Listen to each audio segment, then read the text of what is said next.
We've all met that person. Someone who is just undeniably sharp.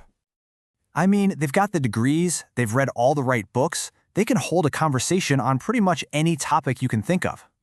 They're really successful, super competent, totally respected in their field, generally someone whose judgment you'd trust, right?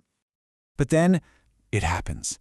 They say something. They start defending an idea that is so illogical, so completely against the evidence, that it just makes you stop and go, wait, what? It's a real puzzle, isn't it? If being smart is supposed to be our best tool for finding the truth, why does it seem to fail so spectacularly sometimes? Well, today, we're going to dig into that.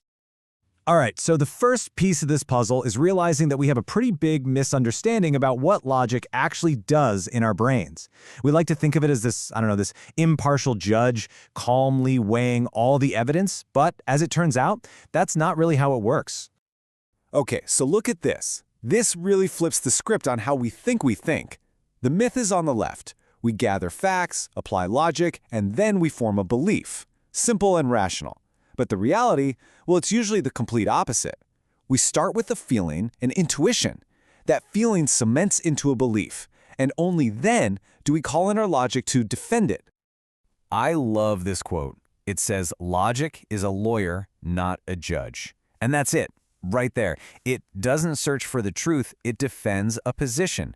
Our intelligence becomes this high-powered attorney, building the best possible case for a conclusion we've already decided on. It's not about finding what's true anymore. It's about winning the case for our pre-existing belief. So this brings us to a really kind of shocking idea, the intelligence trap. What if being smart doesn't just fail to protect us from bad ideas? What if it actually makes us more likely to fall for them? This is the whole idea behind the intelligence trap. Think about it. A higher IQ just means you have better tools to explain, to justify, and to defend your ideas, even the really, really bad ones. You're just better at rationalizing. You can spin more complex stories, find clever loopholes, and build this incredibly impressive-looking logical fortress all around an idea that's completely hollow. So here's how they do it. A smart person is an absolute master at cherry-picking data, finding that one obscure study that backs them up while ignoring the mountain of evidence that doesn't. They create these super complex explanations that sound, really plausible, and they do it all with this air of confidence that's, it's incredibly convincing, both to other people and to themselves, all while being totally, completely wrong. See, the real issue isn't a lack of logic. It's not that the tool is broken. The problem is how we choose to use that tool. The engine in the car works just fine. The problem is the driver is pointing it straight at a wall. And what's guiding that driver? Well, it's often this powerful, invisible force in our minds. And that force has a name: confirmation bias. This is one of the most solid, well-documented biases in all of psychology. It's our natural, default setting to hunt for information that confirms what we already believe, and, just as importantly, to ignore, dismiss, or discredit anything that challenges it. This is such a great way to think about it. The moment a belief is formed, our mind becomes a filter. Everything that passes through gets sorted. Information that fits our belief, that gets a VIP pass right to the front. It feels important, true, significant, but information that contradicts it, it gets flagged as annoying or biased or just wrong. It gets filtered out. And this whole process goes into overdrive when our beliefs get tangled up with our identity. When it's not just an opinion about something, but it's part of who we are, our politics, our morality, our sense of belonging to a group, then that filter becomes like a fortress wall. Suddenly, challenging the idea isn't just a debate. It feels like a personal attack, an attack on you. And that leads to this brutal truth. When logic threatens identity, logic usually loses. It really says it all, doesn't it? You can have a mountain of facts, a perfectly constructed argument, but if it threatens who someone believes they are, their brain will do the most incredible mental gymnastics to reject it. The need to protect our identity almost always wins against the need to be right. So this all sounds a bit bleak, right? Are we just stuck in this trap? Well, no. There is a way out. But here's the key. It's not about being smarter. It's about being wiser. And the path to clearer thinking isn't some complicated algorithm. It's actually pretty straightforward, but it's not easy. It all starts with a shift in your mindset. Step 1, humility. Just accepting the possibility that you might be wrong.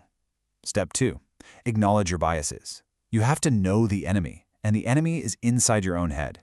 And step 3, you have to start asking yourself better, tougher questions. Okay, here's the first one, and it's a big one. Ask yourself, what evidence would actually change my mind about this? Seriously, think about it. If you can't come up with an answer, that's a huge red flag. It means you're probably not holding an evidence-based belief. You're holding an article of faith. A truly logical position always knows what it would take to break it. And here's the second question, and this one cuts even deeper. Am I defending the truth, or am I defending myself? This gets right to the core of that whole identity problem we talked about. It forces you to separate your ego from the idea itself. Are you really trying to figure out what's true, or are you just trying to protect yourself from that uncomfortable feeling of being wrong? Because ultimately, that's the secret, isn't it? True logic, real, clear thinking, it doesn't begin with a powerful brain. It begins with the simple, quiet willingness to be wrong. It's about being ready to let go of an idea you love if the evidence points the other way. That's not an act of intelligence, it's an act of courage. So maybe we need to completely redefine what being logical even means. It's not about being some perfect, infallible machine that never makes mistakes. No way. It's about being open to correction.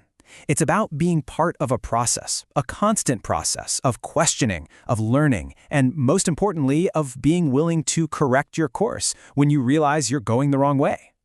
So here's the final thought. The strongest minds, they don't fear being wrong. What they fear is staying wrong. The next time you find yourself digging in your heels in an argument, just take a second.